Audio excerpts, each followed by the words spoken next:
Good morning, everyone. I'm Mike Brewer, the Interim Chief Executive of Resolution Foundation. You're very welcome at our event this morning called Taxed into a Corner. This is the second of 5 events we're doing in the run-up to the budget, looking at some of the most important domestic policy areas facing the government. We did employment rights last week. We're looking at house building on Thursday. We'll look at growth the following week. And then on 14th of October will be our big piece on the kind of fiscal policy choices and decisions facing Rachel Reeves. You can sign up to all of those at resolutionfoundation.com/events. This morning, though, we're going to look at some of the key tax changes that we're likely to see, we might see, or we really want to see in the Chancellor's first budget. To do this, we've got a wonderful panel. We'll start by hearing from Adam Corlett, who will summarise his report that we're launching today. Responding to that, we have Judith Freeman, who's Emeritus Professor of Taxation and Law at the University of Oxford, and Nick Macpherson, now a crossbencher in the House of Lords, but before that he spent 31 years at the Treasury. Having said that, I realise I should probably have held that information back from the audience. We could have had a great poll on just how many budgets Nick saw and his time at HM Treasury. But the key point is that there is not much that this panel doesn't know about tax policy, so you are definitely in the right place this morning. If you want to pick their brains, then you need to go to Slido, where you can ask a question, and the code is taxation. There will be a poll as well at some point in the discussion, but you can get your questions in there. So to get down to it, we know the next budget is going to be a big deal. It's a big deal politically, economically and fiscally.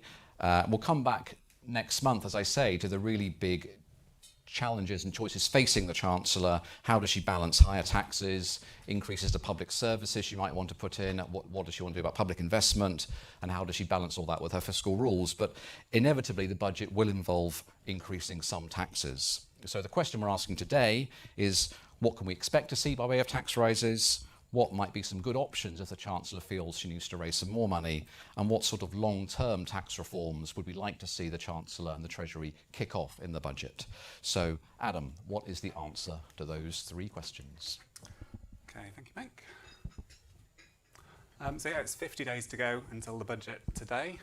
One reason why there'll be extra eyes on what's in the budget in terms of tax is that the government's committed to moving to a single fiscal statement per year. So things that might have happened in spring in terms of tax policy will be more likely to happen now. And there are many reasons to expect that there will be tax policy changes. We'll go through some of those. And as Mike said, today's report has a look at what might be in store and what we think should be in store. So one reason to expect that there will be tax rises in the budget is simply that they were in the Labour manifesto. So this is policies like VAT on private schools, extending the energy windfall tax, and the treatment of non-DOMs. One question for the budget is what we do about carried interest, where they said they're going to raise the rate from its current rate of 28% for some very high earning fund managers, especially in private equity, but it's not yet clear exactly what will happen there. Those policies together raise about £4 billion a year, and then the Labour manifesto also hoped to raise about £6 billion a year from closing the tax cap, which would obviously be very welcome. And then on top of those, another reason why taxes will be going up over the next few years, whatever's in the budget, is that the previous government has scheduled quite a lot of tax rises to kick in over the next few years. These include the big tax threshold freezes for income tax and national insurance, which are continuing for 3 more years. And it's probably unlikely that those will be changed in the budget, given the potential cost. But there are at least a few tax rises that are scheduled that the new government will probably have to at least discuss its position on. One of those is a business rates relief for retail and hospitality businesses. They can currently get 75% off their bills, and they'll no doubt want that relief to be extended beyond next spring when it's due to expire. But the government should avoid making that permanent.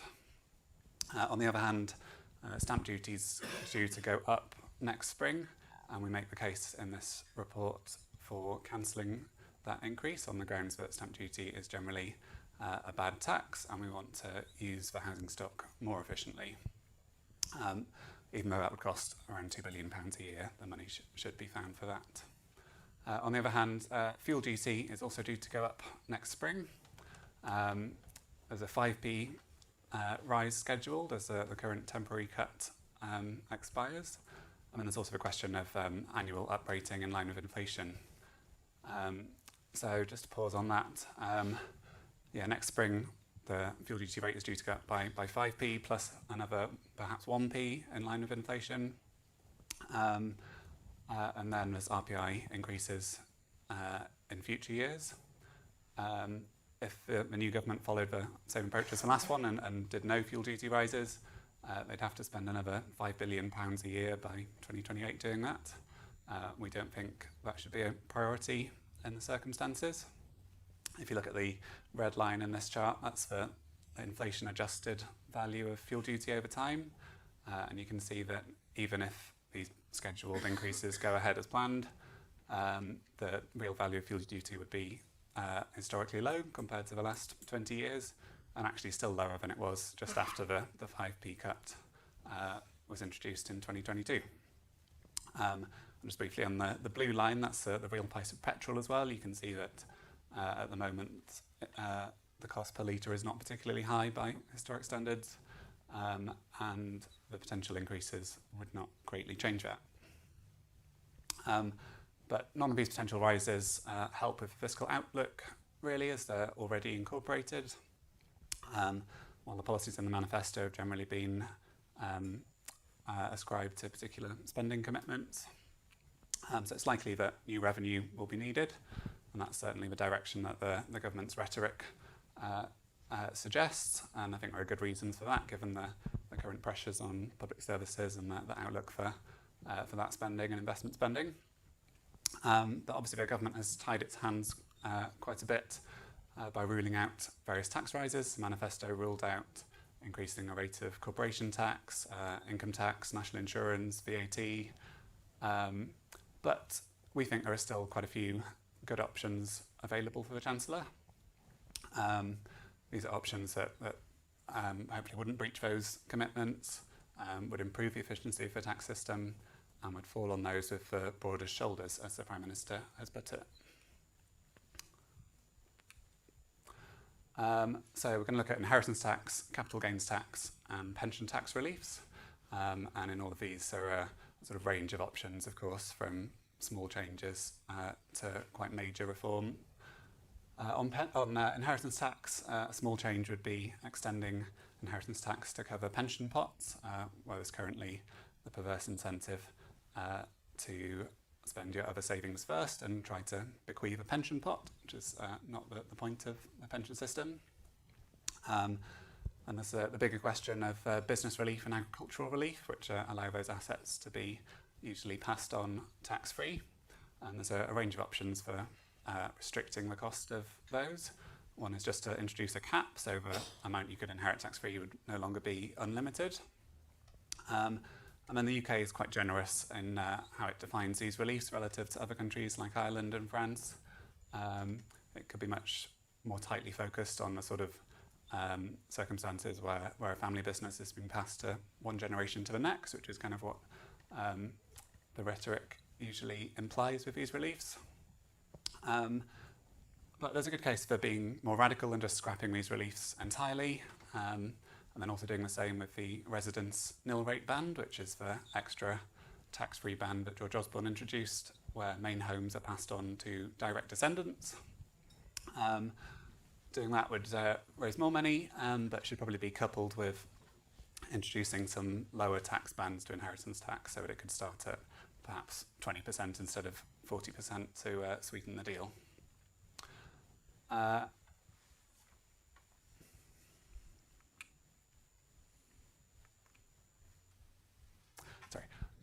CGT reform, capital gains tax reform, could raise quite a bit more money.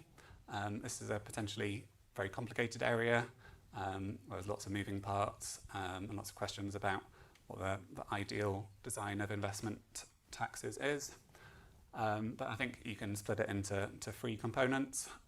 One is trying to close off some of the options that are available for avoiding capital gains tax completely.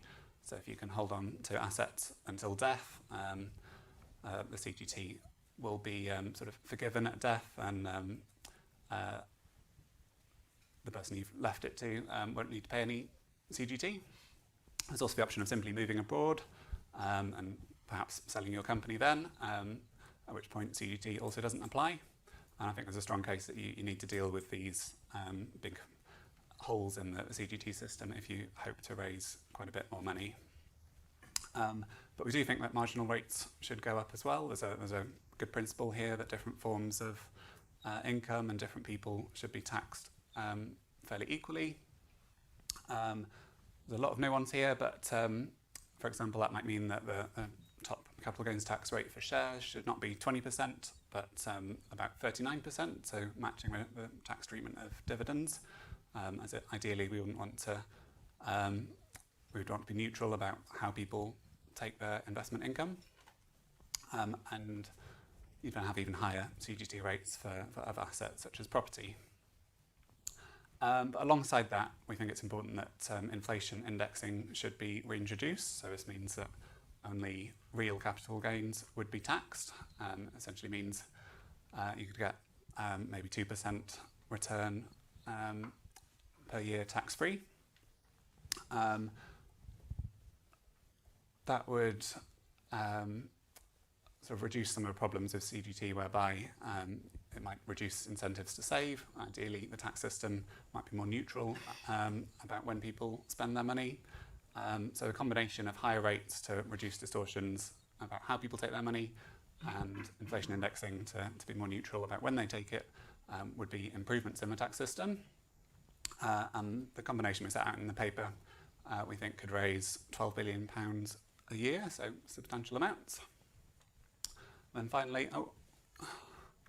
we look at pension tax reliefs. Well, there's obviously a lot of money at stake, and the system at the moment is also quite inconsistent, with different people benefiting disproportionately, and different forms of pension saving being treated differently. There may be options on the income tax side, but we actually focus in the paper on national insurance reliefs. So the big question here is the fact that employer national insurance does not apply to employer pension contributions, unlike most other forms of remuneration. If you did extend that tax, which is a flat 13.8% rate really, that could raise £12 billion a year, and that's after accounting for the fact that quite a lot of pension contributions are made by the public sector, and they might need reimbursing for that extra tax. But at the same time, we think that worker national insurance should be removed from employee contributions. So if you think that people get 20% tax relief on their pension contributions at the moment, that would go up to 28% essentially, as it no longer be applying national insurance. That would be a £3 billion tax cut, but the combination of that bigger tax rise and tax cut would mean that we'd be treating employer contributions and employee contributions equally, removing the incentive for people to change how they make pension contributions. And actually in this case, a lot of workers, such as those auto-enrolled, would be better off because of their balance between employee and employer contributions. So that'd be a £9 billion tax rise potentially, but obviously you could choose any value up to that.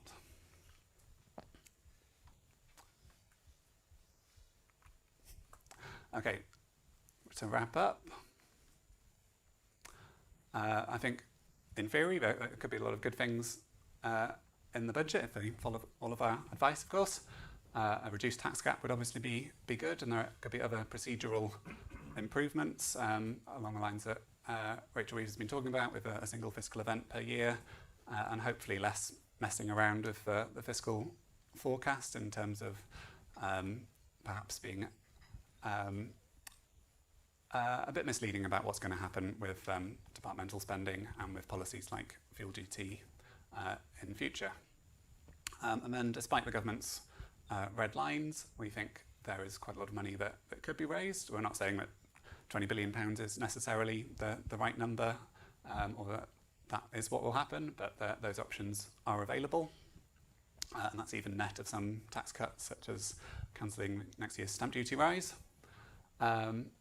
We think that those policies would make the tax system more efficient by generally removing low value for money tax reliefs and improving the neutrality of the system. So I don't think that overall these policies would undermine the government's growth ambitions at all. And beyond those short-term revenue-raising policies, there are, of course, other areas of the tax system that need reform.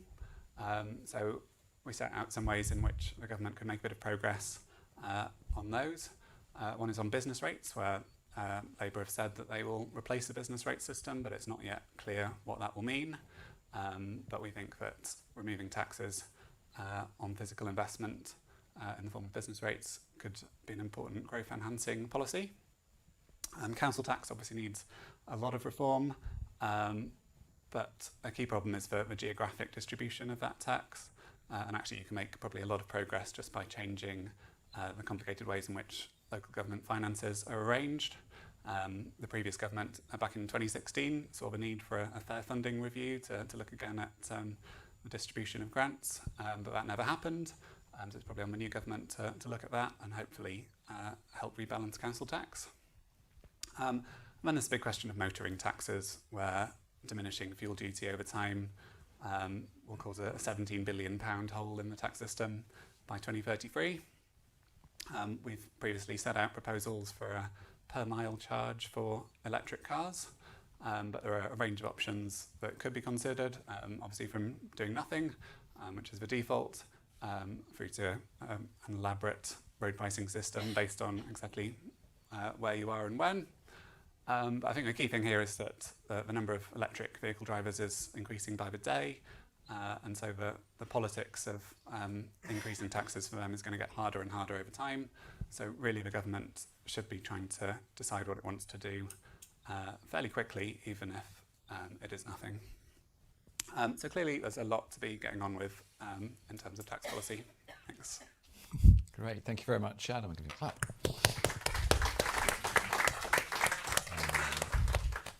All right, if you have any questions, then go to slido.com. The code is taxation, and you can put them in there. Try not to ask Judith your personal tax advice, but if you had questions about what's going on. Judith, you were writing lots of notes, so let's hear what you've got to say. Yes, I probably won't look at any of them, but it helps me to write them. Thank you very much, Adam, and obviously that's a very good and very comprehensive list, and there are a lot of things there I would not take issue with at all. This is an exercise that is being done by many organisations, and each has a slightly different list, and I'm sure that the Chancellor and his team will be looking, will be looking at them all, and will be coming up with some kind of combination of these things. But isn't it just a shame that we're having to do this at the beginning of a term, which is a long term, hopefully, for them, and where they have some stability, rather than being able to look at the system as a whole. This exercise, even if we're only going to have it once a year instead of twice a year, is still a very depressing exercise in finding little bits and pieces here and there. So my overall reaction is, yes, this is great, but each one of these needs a proper study. Each one of these areas could be done so much better. However, Labour has already used up a lot of political capital by saying that it's going to raise taxes. They're not going to want to waste that. Some of those raises have been factored in. So I agree we're going to see raises, and I think capital gains tax will be one area. I was on the Office of Tax Simplification board when the Office of Tax Simplification recommended alignment. I doubt whether we're going to see alignment, complete alignment, which, as Adam said, would have to be combined with indexation, which is a complex thing to introduce. All these developments take time, and what this government wants is something quick. So I think we will see capital gains tax going up a few points, which they will think the market can bear, without deterring activity in the market, without deterring growth. And the revenues, HMRC's own figures suggest that there could be a negative impact if they push capital gains tax up too far. So I think we will see capital gains tax going up, but I doubt whether we'll see complete alignment. So that doesn't achieve the aim of simplification, which is one of the aims of alignment. But if alignment had to be combined with indexation, then question mark whether that would be simplification anyway. However, things like an uplift on death are much more complicated to introduce than they sound. Would you introduce it immediately? Would you have transitional provisions? Would you have uplift on death today and no uplift on death tomorrow? That would be pretty dramatic. So although it sounds very sensible and very simple to introduce, I can't see that happening. Equally, I think taxing capital gains tax on the main residence would be something that would bring in a massive amount of money and would be very fair and sensible, but I cannot see that happening. We could cap that relief on the main residence, and most countries do, even the United States does, but will it happen? I think that's politically very difficult to do. We're already seeing the government, under pressure on the winter fuel allowance. They're beginning to see how many letters the middle classes can write, and I think they're going to be very nervous about doing other things. And we're also seeing a massive amount of lobbying behind the scenes on the things they've already promised. So something like carried interest, massive lobbying going on, a lot of money, I suspect, being spent on it. And what we'll see probably is some change on carried interest, but lots and lots of exemptions, lots and lots of provisions to prevent that from biting on those who are supposedly genuinely investing in the UK. So I think that it will not bring in as much as they thought it would bring, because they are going to have to modify it. We're going to see pressure on the private schools exemption as well. So will they bring in what they've said they're going to bring on, even those things? I'm not at all sure about that. Capital gains tax definitely needs reform. Some of those reliefs definitely need to be dealt with. I don't believe that the bad relief, the business assets disposal relief, does actually aim at entrepreneurship. It could be completely remodeled. But is that going to happen in this budget? I don't know. And will they simply abolish it? Well, that runs against their narrative of helping business. So some of those things in Adam's list, even if I agree with them, I'm not sure they're going to happen. Looking ahead and looking at the other question we were asked to see how we could have a sustainable tax system going forward, I really do think we've got to have a look at those processes that we're using to decide on our tax system. They've said that we're only going to have one fiscal event, but there are some really big administrative things going on at the moment, particularly making tax digital, and that has been designed in completely the wrong way. It's been designed to fit with our existing system rather than thinking, what does new technology offer to us to enable us to have a much better, much smarter tax system? And unless we spend some time on that, I don't think we're going to be able to bring in the revenue that we need to bring in. And I have some hopes maybe that the government will be doing this, looking at that new technology and looking at how that can help us to come up with a much smarter system that collects tax much more quickly, that cuts evasion. We've just heard from the National Audit Office that evasion is soaring, and small businesses, I don't think it's increasing that much. I suspect it was always there, and it's just being detected. But small businesses could be helped to pay their tax. It's not always their fault. It's sometimes their fault, but sometimes the system is so complex that they are either not able to pay their tax, they don't understand it, or avoidance schemes are flourishing. And avoidance schemes flourish in a situation where people think that no one else is paying their tax and therefore they should adopt an avoidance scheme, where it's easy to sell avoidance schemes because people don't understand the tax system. So we do need to have a look at the underlying tax system and simplify it, and actually have a less defensive approach to tax evasion. When journalists come up with a story, instead of being defensive, saying, I think the HMRC has to be more proactive, be looking at these schemes, be thinking about how it can change its systems. And that could bring in considerable amounts, as the National Audit Office has suggested. So I think that's my time up, and I'll end there, but we can come back to individual taxes later. Thank you so much, Judith. And Nick, what do you make of all this? Well, my first point is I'm very glad I'm not at the Treasury anymore because over the last few years, the previous government has used up an awful lot of potential measures which would raise revenue, some of the slightly lower hanging fruit. And in addition, it left a new government with the poison pill of 2 national insurance cuts, which were almost certainly inconsistent with the policies on public spending they left in place. So this is all really difficult, and the Labour Party have made their, to get elected, they had to make a whole lot of commitments on tax, which make it even more difficult, which is why, brilliant analysis by Adam, but this is really scraping the barrel territory. There's a reason why capital gains tax and inheritance tax raise relatively small sums. And that's because, well, for a start with inheritance tax, relatively few estates pay it. I think even with the growth in asset prices in recent years, we're back up to about only 40,000 estates pay inheritance tax, something like that. Maybe it's more.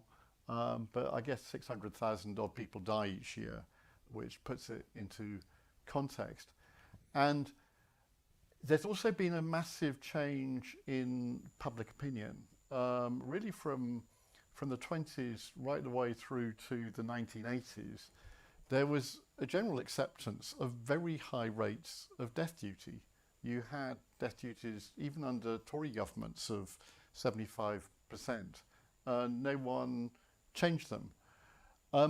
I think there's been a sea change in the public's attitude towards inheritance, that it's now seen as an entitlement rather than a privilege. And all the opinion polling around it suggests that people think they're going to pay it when actually generally they're not. And so it's one of those taxes where raising it can get you into serious problems with public opinion whilst raising relatively little money. And that is why people like Gordon Brown really didn't touch it with the proverbial barge pole. And I may be completely wrong, and I may have misread the new government, but I just don't see the heavy lifting in this budget being done through capital taxation. I mean, CGT, totally agree, in a sensible world it would be aligned with income tax. That appeals to me as a tax purist, but sadly working at the Treasury for many years, my tax purism diminished year by year. And my worry now, again picking up Judith's point, I seem to remember when George Osborne was looking at this around about sort of 2011, 2012, that our best estimate of a revenue neutral capital gains tax rate was 28%. I may be wrong, but it was in that sort of territory.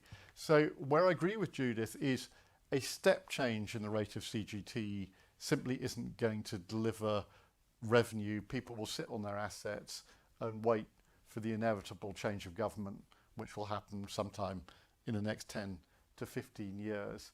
And at that point, the government looks really quite stupid because it's raised rates a lot, but it's not really getting in much revenue. In a sensible world, and again, I do remember actually quite sensible debates about taxation in the Nigel Lawson era, where there was genuine interest in reforming the tax system, but that was against the background of the economy growing at about 4% a year, and the money just kept flowing in. Similarly, in the late 1990s, we had revenues came in, it was getting embarrassing The government was running a surplus. Tax reform, when you're up against it and revenue is hard to come by, is really hard. And I would set out just three things which, in my experience, governments will never touch. First, the primary residence. We can all fantasize about charging CGT on it. It's just simply not going to happen. Britain may be a nation of shopkeepers, but it's also a nation of which really likes owner occupation, certainly amongst people who actually bother to vote. So similarly, look, it's blindly obvious we would benefit from having a property tax rather than a transactions tax in stamp duty.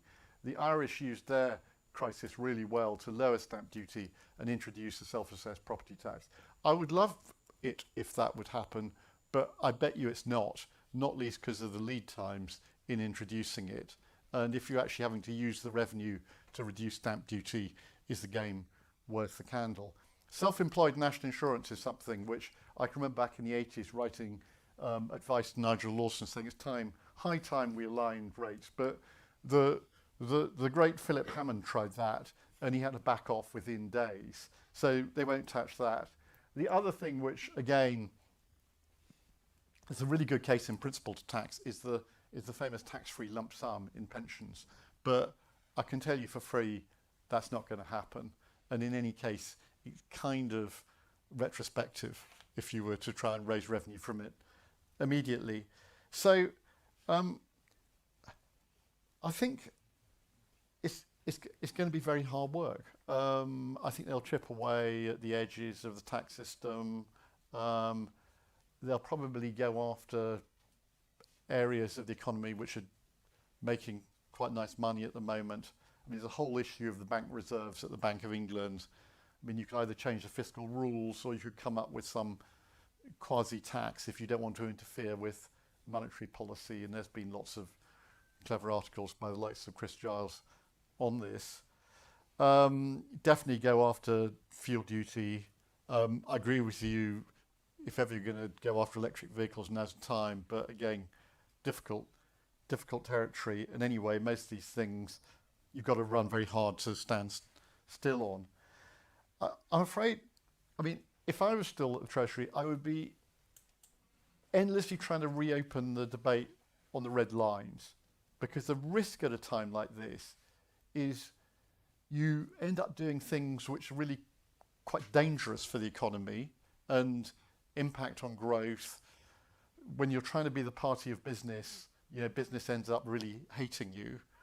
And the easy options are to go to the taxes which raise the vast majority of the government's revenue. That's income tax, national insurance, and value-added tax. And if I was still at the Treasury, I'd be coming up with ever more contorted arguments to reintroduce some variant of the National Health and Social Care Levy. And this time round, I'd probably base it on income tax, the income tax base, on the grounds that I don't see why rentiers and people, trustafarians should escape this tax. It shouldn't just be focused on working people. But given the sums of money which the government's going to needs to raise, and given you've got to do it early, you don't want to be coming back to this in year 3 or 4 of a parliament, otherwise you're finished. You've kind of got to go on the big taxes. And if they won't do that, I think, if they do it, they'll take a very big political hit, but they have managed opinion to expect the worst. And if they don't do it, I think they will come very seriously to regret it. Thank you very much, Nick.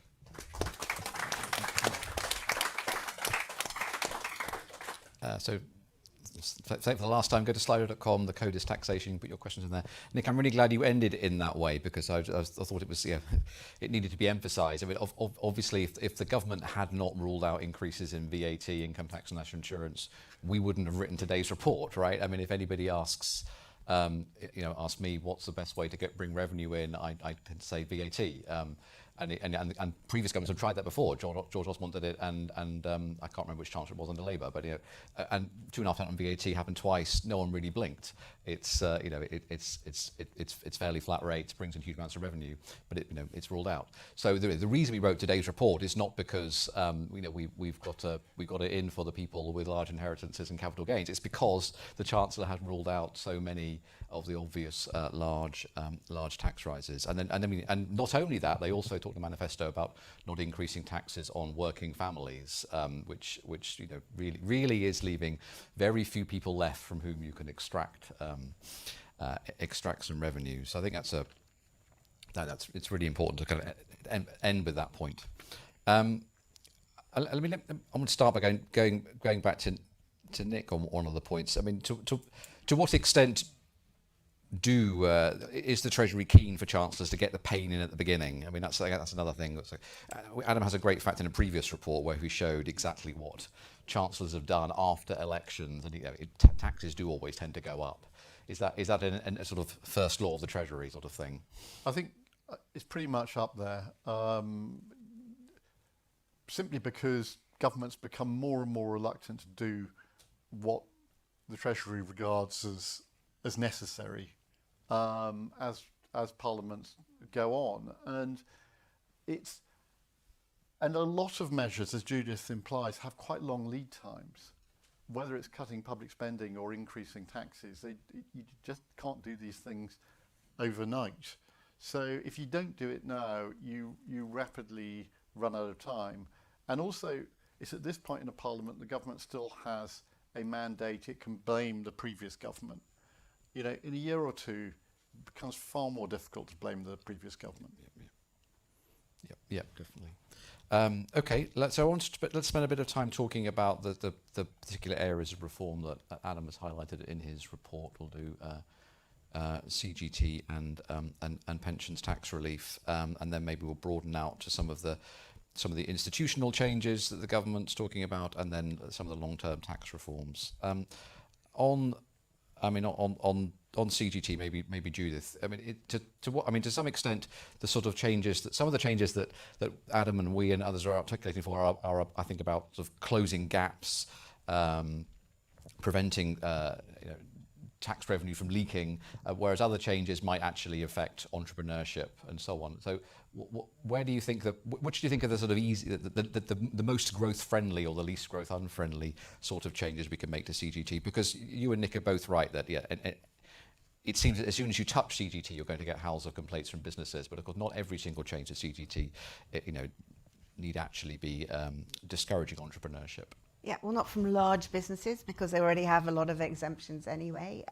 So I think you're talking about small businesses, and there is an equation of small businesses and entrepreneurship, and that's where we go wrong because not all small businesses are entrepreneurial. So we have a big deadweight cost of giving relief to lots of businesses which are not really entrepreneurial, and our business assets relief is given when they sell their businesses rather than when they set up their businesses. So what you're wanting to do is encourage entrepreneurship. It comes at completely the wrong time. So you could have a redesigned relief if you really wanted to encourage entrepreneurship. At the moment, we're getting relief for all sorts of things which are not really entrepreneurial at all, and I think that people have already started selling restructuring. So we're going to see a bounce, even if they make no change. We'll see a nice bounce in the revenues from capital gains tax because everyone's been scrabbling about. So you could just hold this threat over people every year to get them to sell things, and that might be one way of doing things. But if you actually do change the tax rate too much, then people will, as Nick says, just hang on to their assets, because you can do that with capital gains tax. It's very susceptible to behavioural change. So that's why I don't think they'll go the whole way, but I think a few points probably wouldn't affect behaviour that much. Thank you. And there's a question sort of touching on just this we can look at.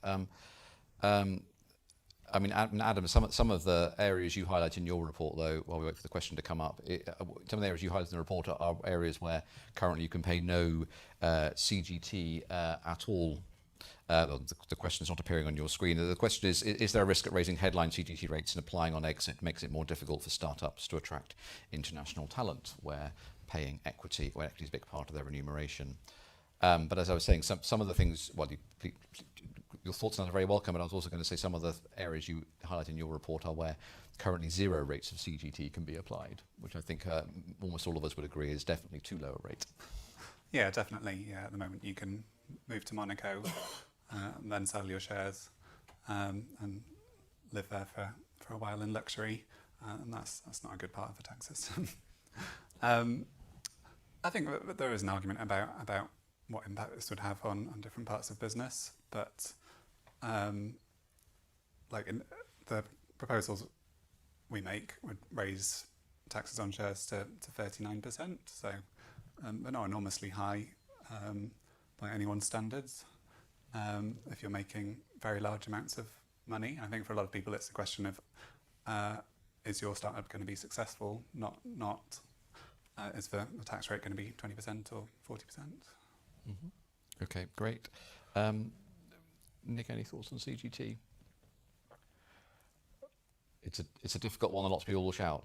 I mean, I'm with Judith. That I think I can quite see them raising it, a rate, a few points, maybe even more than a few points. But it's the debate around private equity, and I think you make some good points. It's symbolic, really. I mean, yes, private equity, the current regime attracts people to the UK. They pay some tax here. It's part of showing that Britain is open for business. But I think it's perfectly reasonable for the government to just seek at the margin to reduce some of these reliefs. But the problem with tax generally is there are always tipping points where you can move the dial a bit and actually it's quite effective. The risk is you just go too far and suddenly a whole lot of stuff moves offshore. And those are the sorts of judgment the Chancellor's going to have to make. Mm-hmm. Thank you. Yeah. 39% would make us outliers. Yeah. So I think that is going to be further than they're going to want to go. I think it's important to say that CGT is not just applying to entrepreneurs and long-term investors and exciting startups. Like anyone can arrange their affairs through a company and ultimately take their pay as a capital gain and receive that favourable tax treatment. And that's not good. But you can just choose to face a lower tax rate on what is basically work. I would like to see that made much harder. And one point I'd like to make is you can't look at tax in isolation. So, making incorporation more difficult might be an idea. But, again, it doesn't sound entrepreneurial, but it is far too easy to incorporate in this country and then have no penalties. And it's still very tax advantageous. Thank you. But Adam's point, I was going to go on from that to carried interest, which you touched on, Judy. So carried interest is something that the Labour Party said they would deal with. It's in their manifesto. We didn't explain to the audience exactly what is meant by it. I would just, if you could just give a not reminders of the kind of people who are affected by the debate on carried interest, and I was intrigued by some of the remarks you said about some of the heavy-duty lobbying behind the scenes. But just to remind us exactly who's affected by it. Whether those people who are investing in private equity and are also managers are actually receiving a return on their investment or are receiving remuneration in effect. And if they are receiving what is effectively remuneration, why shouldn't they be taxed at the same level as everyone else on their remuneration? And the difficulty is in deciding what part of what they're putting in is remuneration and what part is an investment, and not deterring investment, real investment, whilst at the same time catching the remuneration part. And that's all done at the moment by a series of strange case law, which goes back to old potato merchants and is ancient case law, plus some strange agreements between HMRC and BVCA, the British Venture Capital Association. So it's not clear, and I think what needs to be done is that we need a transparent, clear regime so that we can work out who is taxed on what and why, and that needs to be written down. So there's good reason to reform this area, because at the moment it's very fuzzy, and it favours some people to keep it very fuzzy. But I think they understand now, the industry, that it's going to have to change, and the question is how much are they going to be able to carve out? And that's where the lobbying is going on, I think. You know, just who will be caught by the higher rate of tax, the remuneration level of tax, rather than the investment level of tax. Great, thank you. I'll take one more question from Slido, and then maybe we'll see if anyone in the room wants to ask a question in real life. So moving on to the pensions. I mean, again, when Adam was writing his report, the question we were asking ourselves is, where is there revenue that could be raised, having ruled out all of the things that the government's ruled out, but also do so in a way that is reducing some of the unfairnesses or inconsistencies in the way that we tax pension. But I mean, of course, any tax rise, and particularly one that starts off raising £18 billion, is definitely going to have an effect. I mean, Adam, do you want to start with that one, and maybe also explain why we alighted on this reform rather than some of the other suggestions people make to reforming pensions tax relief? On the latter, there are obviously proposals out there for changing income tax reliefs and trying to rebalance those between higher and basic rate payers, but there are some objections to that, especially on the practical side of trying to value what pension contributions should be assigned to each individual when they're coming from employers and done in complicated ways in DB schemes especially. So I think one of the advantages of looking at employers' national insurance is that there's just a flat rate, so you can just tax all money going into pension schemes relatively easily, I think. Yeah. On Peter's question, I think it's worth saying that increasing employers' national insurance, even though it's often a way that governments raise revenue, it will ultimately fall on households in one form or another. So I think you would expect it to impact on wages, especially in the long term. So it would be a small drag on wage growth if you did this, probably, and all people's pensions in the long run would be lower. I think there's maybe also a bit of a trade-off with what the government does on auto-enrolment, where we maybe do want to see more pension saving overall, and this would be sort of another cost for employers to face. But again, if we are worried about pension saving in the long term, the best way to do that is probably by increasing auto-enrolment minimums rather than fairly ineffective tax reliefs. Right, and Nick also touched on the tax-free lump sum, which many tax policy scholars have in their sights as something to get rid of, but I think Nick was sort of intimating it might end up looking at retrospective taxation if that was changed. And Yeah, we've written about this in the past, and we think it's a bad tax relief, but it is quite difficult, I think, to raise revenue rapidly. If you scrapped it overnight, that could raise a few £billion, but yeah, that would be a very big overnight change. And quite unfair between sort of one cohort affected and one unaffected, and trying to phase that in over time would be quite complicated. It might be worthwhile, but it's not going to raise revenue quickly. Thank you. Judith or Nick, any? No. Well, I think anything that makes employment more expensive at a time when the government is about to introduce provisions to strengthen the rights of employees, and at a time when we haven't sorted out the employment status issue in tax, by which I mean who is employed and who is self-employed, is going to be very problematic. So this would put even more pressure on businesses and on that borderline, and more people would be trying to be self-employed, and that's that would worry me about this change, because it exacerbates that distinction between the employed and self-employed. I can see it's a clever idea. So you'd like no taxes on working people and no taxes on employers either. We're definitely running out of room here to raise revenue. Sorry, Nick. Well, I mean, actually, the incidence of national insurance is such that, yes, it may look like employers, but in the end, it's employees who'll largely bear the consequences. And I mean, the main effect will be more generous pension schemes will almost certainly be less generous than they've been hitherto. And at the margin, you just get less employment because the cost of employing people goes up. So look, I think as a device for getting round your so-called the government's so-called red lines, actually quite clever. But it does have consequences. Yeah, well, yeah. All tax, show me a tax rise. all taxes other than poll taxes exactly. have consequences. Yes, being governors. Poll tax had a bit of a consequence. Okay, that's great.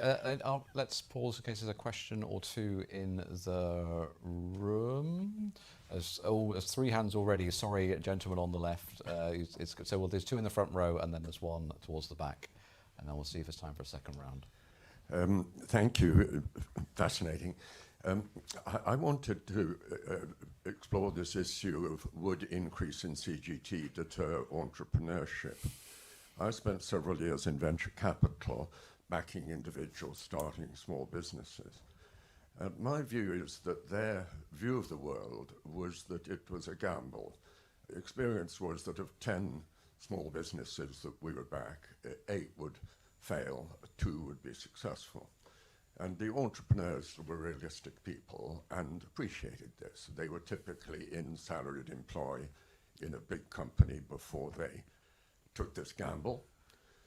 But I don't believe their inclination to take that gamble would have been remotely affected by whether CGT was 20% or 40%, because the 8 companies that failed would not pay any CGT anyhow, and those that succeeded would do very nicely, thank you, even at a 40% CGT.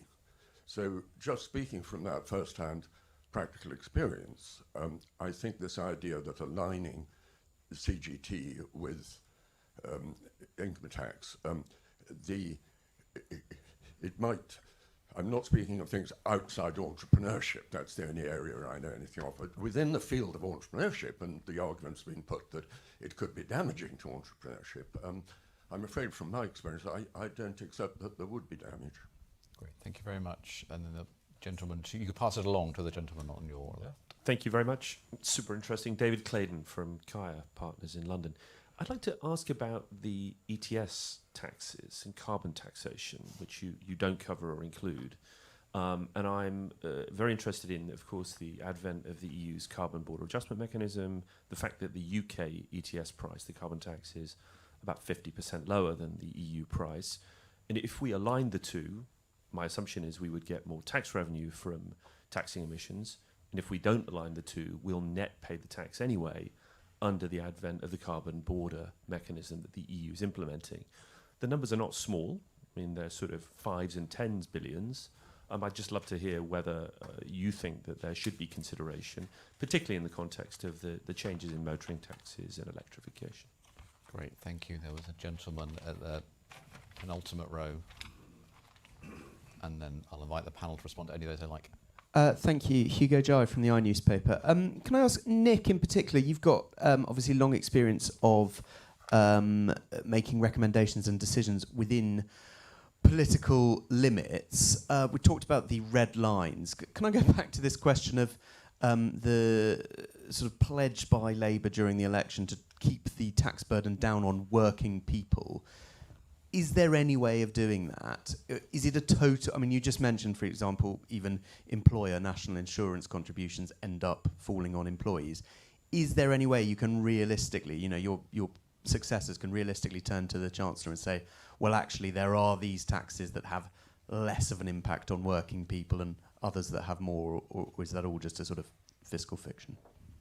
Great, thank you. Do you want to tackle the ETS, or we can save that for a future report? Yeah, we don't really go into that in this paper. It's not exhaustive across the whole tax system. We will be saying a bit more about transport taxes in future, for example, on aviation taxes and their carbon pricing. I think it is true that there are options for raising more revenue, and as you say, the carbon price is now a bit low compared to in the EU. But I think there are also questions about trying to lower the cost of electricity to encourage electrification.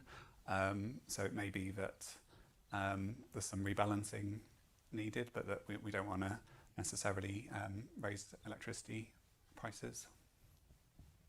Thank you. I will let Nick respond to Hugh's question in a minute. Maybe I can ask Adam first. But we thought about. We could see during the election campaign, people were sort of showing just how restrictive a definition of working families gets you. You know, pretty much. Everybody most people who pay tax are also working. So if you kind of follow that argument to its logical conclusion, that you're left with very few ways of raising tax, apart from perhaps inheritance tax. But I mean, Adam, we thought about this as you were doing the report, and the sort of people who might be contributing to we certainly had in mind, what the Prime Minister said more recently about those with the broadest shoulders should bear the burden, and we sort of had that. We had that in mind as we were thinking about the measures in this report. Do you think that the measures you've come up with would pass the no tax rise on working families test? Yeah, I think we wouldn't have suggested them if I thought there's no chance of them happening. I think especially on capital gains tax and inheritance tax reliefs, these are not things that most people have to worry about. And in the case of pension tax reforms, although they may ultimately fall on workers, we have set out how typical workers, especially those also enrolled into pension schemes, might actually be better off due to the tax cut that we proposed for employee contributions. Okay, thank you. Nick? Of course, I remember George Osborne said that those broadest shoulders bear the most, and so on and so on and so on. And that was right before he did clobber the rich with some quite big tax changes, as well as also clobbering the poor with some rather hefty welfare reforms. But you want to? Yeah, how do you respond to Hugh's question? Well, if I was in the Treasury, I would continually be seeking to test the boundary of this statement. Adam's come up with an ingenious approach of raising employers' national insurance. I mean, I think in itself, raising employers' national insurance is undesirable, but if it enables you effectively to tax this broad base, which is kind of what I'm trying to get after, because actually most of the conversation has been on relatively narrow bases, which doesn't raise much revenue. So another area I would want to test if I was still there is, you say no increase in national insurance, but what about the upper earnings limit? Personally, I don't think it's realistic to abolish the upper earnings limit of national insurance, but you could have some staged increases, which you could argue don't really impinge on working people, because actually you've got to be well above the median age to be affected by a change like that. So I think, at every point one would be trying to test how strong their commitment is. And I think you're pretty stuck on things like the top rate of tax, because I think they made a pretty clear commitment, and again that's a symbolic point. But just changing the discussion back to the point about venture capital and entrepreneurs, I think look, I've always taken the view that if you get 60% of a lot, it's still a lot, and I think there's some power in that argument. I think it gets more difficult when top rates of tax get sort of to 50%, even 45% plus national insurance of 2%. You're getting into quite high territory. But I think people are motivated by a whole lot of things, and I don't think this is a particularly high tax country. And we shouldn't get too hung up on rates, so long as we don't move rates back to the levels they were back in the 1970s and early 80s. Great, thank you. So I wanted to just talk a little bit about institutions and the government's approach to budgets, and then maybe, if we've got time, we'll go on to some of the long-term reforms. I think the panel have all implicitly or explicitly or implicitly applauded the idea of one budget a year, although I take Judith's point, Judith made a good point that ideally you should be thinking about tax even less frequently, ideally, and maybe it's damaging to think about it once a year. But there's also the issue of fiscal fictions, which Adam touches on a little bit in his report. So that's the idea where the Treasury tells the OBR they're definitely going to do something, and then every year it comes to a budget and they say, actually, we changed our mind. And fuel duty is one example, but the other one is the temporary measures, like the temporary cut in business rates. I'm going to start with Nick. Nick, is there any hope that a politician might be persuaded not to do this and to actually be, to go with the full honesty and transparency and avoid the temptation of a temporary measure that then is around forever? I could say winter fuel payments at this moment. It would be really nice if we could move to this better world, but raising revenue is really hard. People don't like paying taxes, and trying to sell higher taxes to a sceptical nation and then get re-elected is very challenging. So you have to feel a bit for the politicians. Equally, I do think they have tested some of these fictions pretty much to destruction. I welcome some of the changes which are being made to the OBR regime, which, at least on the spending side, will make it more difficult to put in place fictional spending plans. But they've not done anything about tax, have they? So it's still the OBR does what the Treasury says on when it comes to future tax one policy. Can but hope. Yeah. Okay. Yeah. Adam, what are the really big examples of previous governments playing fast and loose here? Yeah, so it's possible the new government could simply pencil in very low spending numbers for future years while also saying taxes are going to go up in future years, but not quite yet. And especially with the things that are scheduled to come in, the tax rises scheduled for next spring, they could just say, oh, we're going to extend those by another year, which is what's tended to happen over the last few years. I think, that would be a mistake. Obviously, if you're not going to do it now, are you really going to do it in an extra year's time or approaching the next election? Great, thank you. All right, let's look at some of the longer term tax reforms that Adam highlighted. Sophie, please feel free to sit down. Don't want to make the pregnant woman stand up for the rest of my talk.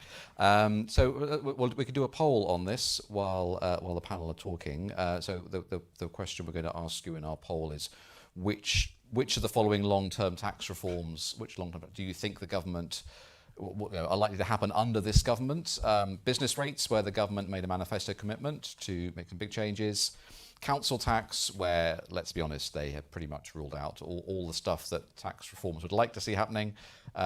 Road pricing, where the challenge is to deal with the hole in the government's budget caused by electrification of cars. And merging income tax and national insurance, which the previous government sort of flirted with, possibly, or at least strongly argued that national insurance should be got rid of. So you can vote on those at Slido at slido.com. Judith, any hope of seeing any of those in this Parliament? My whole career I've been arguing for merging income tax and national insurance, so I would love to see that happening, and I have grown old enough to realise that's not going to happen. But I think we were going in the right direction under the previous government. I disagree with Nick, as he knows, that a new levy is a good idea. It may be easier to sell because of the commitments that have been made, but I think it's just it's not true, and it's a con job, and I don't see that creating yet another levy is going to solve anything, because it might be hypothecated to start with, but it certainly wouldn't be forever. So you're just fooling people. If you want to increase income tax, you have to increase income tax. So I wish they would be pushing at those red lines, but they have to do something surely about council tax. It's getting beyond acceptability. And so I would, if I was in Treasury, I would be really urging that review that Adam referred to, but also a fundamental review of how we raise those council taxes and how we value, and also an understanding of what council tax is, because people are very confused. They see it as a payment for services, which is the aftermath of the poll tax, rather than a tax on property. And we have to be really clear that it is a tax on property, because we don't have any other property tax. So, and once you convince people it's a tax on property, they may have a different attitude to it. But at the moment, many people say, well, I don't get much for my, I don't use local services, so why should I be paying for them? And we have to actually get the conceptual basis of that tax sorted out. I think on the subject of council tax, we've not talked about devolution, but obviously as well as central government raising revenue, there is a potential to devolve more powers or simply let local authorities have more say over local council tax levels.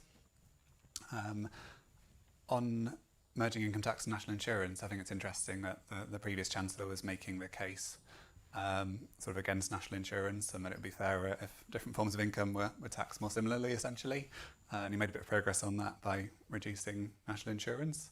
But I think the proposals that we set out for raising some other taxes, so we discussed rental income, for example. I think it's time for a bit of levelling up as well as the levelling down that he was trying in terms of tax rates across different forms of income. And once you've done that, it does get easier to potentially merge these two taxes once they're more similar across different people and forms of income. Great, thanks. Nick, are you optimistic for any sort of long-term tax reform in this Parliament? No, on the principle that you can only do tax reform when you've got a lot of revenue to play with, because losers, and all reform involves losers. Losers always shout very loudly. In a post-ideological age, it's even more difficult to get away with radical change, in my view. Of your list, I mean, we might be able to make a bit of progress at the margin on income tax and national insurance. You could extend, national insurance to dividends and rental income. You could get the old folk year by year to pay some, but I think after winter fuel allowance, I don't think anybody will be wanting to touch the old folk, of which I'm going to become one. I should declare an interest. I've only got 8 months till I claim my pension. Road pricing. This is a real problem, because you kind of want to have a buoyant tax base, and this is about as unbuoyant as it comes. But then, all those people who were shooting out the lights on the congestion charge, this is sort of core territory of the government's opponents. I think, look, automation, it may be things you can do to make that easier. Council tax, I'd love to have a property tax. Love it. We haven't had a revaluation since 1990, or it's 1991. And the reason why we've got council tax is because there hadn't been a revaluation of domestic rates since 1972. And business rates, again, every government says it's going to reform it. I don't want to sound, I'm sounding terribly pessimistic and cynical, but I'm afraid 60 fiscal events and 30 years at the Treasury kind of has driven me to this sorry state. You made it. You made a very good point about all reforming easier when the government's flush with cash, and it's not as though this government hasn't got other issues to tackle as well as tax reform. I'm going to move on to the very, very last thing. So let's see the answer to. Let's see what you all think. Business rates, I suppose. I mean, it's probably the least contentious of all of those. It's certainly got the smallest number of billions attached. So, and it was indeed a manifesto commitment. So that probably, that makes sense. I just want to finish off this event by touching on the magic money tree, or at least where it comes to tax policy, what's the magic money tree? And that's clamping down on tax avoidance and the tax gap. There was a question being asked on this. I think both Adam and Judith touched on this in their opening remarks. But here's the question: is should HMRC be doing more to focus on small business tax evasion? And I this is probably one of those planted questions by HMRC official, isn't it? But anyway, the background here, of course, is that the Labour, in the manifesto, the Labour Party said that if they spent a bit more money in HMRC, they would get back £6 billion in a reduced tax gap. But what we know about the tax gap over the last few years, Adam, is that Adam first and Judith, is that it is dominated now by the small guys, isn't it? It's not big companies. It's the small guy, and we heard that both. We know that from the NAO report earlier this week too. Yeah, HMRC make estimates of this tax gap, which may or may not be perfectly accurate, but at least according to those figures, there is a big small business tax gap, and it's grown quite surprisingly over the last few years. So I think since 2017 maybe it's grown by £7 billion a year just in terms of small business corporation tax. So that should quite clearly be an issue that they should look at and potentially could raise quite a bit of money from. Great. Judith. Well, I think all the fuss there's been about multinationals has been very adverse to small businesses paying their tax, because they believe, I think probably often wrongly, that multinationals are paying no tax, so why should they pay any tax at all? So I think it's been very bad for tax morale, actually, that debate. Now, there have been certain things done about multinationals. It's questionable how much it's going to make a difference, but it's not in the area of multinationals that the problem is, and we see that very clearly. I don't think it really ever has been that much based on multinationals, but we do need HMRC to do this in a smarter way, I think, as well as just doing more of it and being more proactive. And that doesn't just need money, it needs sort of cultural change, and it needs training. There are some really good people at HMRC, but do they have what they need in terms of the structure and in terms of the powers? I don't think they need a lot more powers, but they may need some more powers to do what they need to do. Great, thanks. I think we're running out of time, so I'll draw it to a close here. So the key question today was, is there scope for the government to raise taxes given all the things that have been ruled out by the Chancellor? Come back on October the 14th and we'll be trying to answer the question exactly how much does the government need to raise given its fiscal commitments, given its desires for public services. And then of course you'll be very welcome back here on the 31st of October as bleary-eyed we tell you what we have discovered in the small print when we analyse what was in the Chancellor's first budget. But in the meantime, let's end by thanking the panel.